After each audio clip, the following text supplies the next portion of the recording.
ଭଲ ପାଇବା ଏମିତି ଏକ ଜିନିଷଟେ କେତେବେଳେ କୋଉଠି କେମିତି ସୃଷ୍ଟି ହୁଏ ଜଣା ପଡେନି। କିଛି ଭଲ ପାଇବା ଆରମ୍ଭ ହେଲେ ଭୁଲ ନା ଭୁଲ ହୁଏ। ଯଦି ଭୁଲ ହୁଏ ପୁଅ ଯେତିକି ଭୁଲ ଥାଏ ଝିଅ ମଧ୍ୟ ସେତିକି ଭୁଲ ଥାଏ। ଆପଣ କଥା ମନେ ରଖ ତମେ ଆମେ ଝିଅ ମାନଙ୍କ ଘରର ସମ୍ମାନ ଏ କଥା କେବେ ପାଇଁ ବୁଝୁଛି। ଶୀତ ଦିନ ବ୍ଲାଙ୍କେଟ ଭିତରେ ବସିକି ଆମକୁ ଆଇ ଲଭ୍ ୟୁ କେ ଲେଖୁଛି। ତମେ ଝିଅ ପିଲା କଣ ଭାବୁଛ ଆମର ସ୍ଥାନରେ ମୋର ଥତଡି ଆସିବ। ପୁଅ ପିଲାମାନଙ୍କୁ କଣ ତମେ ଝିଅ ସିଟ୍ ଭାବିଛ? ରାତି ସାରା ବସି ଗପିବ। ଆଚ୍ଛା ତମେ ତାହେଲେ ଆମକୁ ଭାବି ଦେଖିଛ କାରୁ ବୋତଲ ମନ ଇଚ୍ଛା ଠକ୍ ଠକ୍ କରି ପିଇବ। ଆଉ ଫାର୍ଷ୍ଟ ବ୍ରେକରେ ଯୋଉ ମଜା ଅଛି ସେ ସେକେଣ୍ଡ ବ୍ରେକରେ ମିଳିବ। ମୁଁ ତମକୁ ୱାର୍ନିଂ ଦଉଛି ଶୁଣ।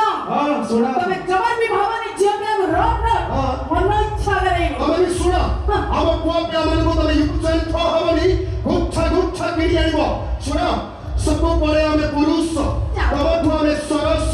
ତମେ ହେଲେ ଦାରୁଣ ବୋତଲ ଆମେ ହଉଛୁ ଅଫିମ ନିଶାଚର ରସ। ତମେ ବି ଶୁଣ କଣ ଆମେ ହଉଛୁ ସ୍ତ୍ରୀ। ତମର ସବୁ ଫ୍ରି। What nonsense! ଚାଲିଛି ଦେଖୁଛନ୍ତି ନା ଜଣକ ଆନ୍ଧ୍ରାପ୍ରଦେଶ 33 ଗୋଟେ କିଏ ପଛପଟେ ପିଟି ଦେଇଛି। ହେମର ସାପର ଇଏ କାର୍ବନ କପି। ଦେଖ ପଛରେ ଯଦି ହାତ ମାରିବେ ନା ଖୋପି ଦେବି। କପି ଦବୁ ତୁ କଣ କିଲ ଏ ଯୋଉ ଆପଣମାନଙ୍କୁ କିଛି ଏମିତି କରିବାର ପ୍ରୟାସ କରିଲେ ସମୟ ଯାଇଛି ଆପଣମାନଙ୍କ ବ୍ରେକ୍ ଏବଂ ସମୟ ହେଇଯାଇଛି ସେମିତି ଡାନ୍ସ ପ୍ରେଜେଣ୍ଟ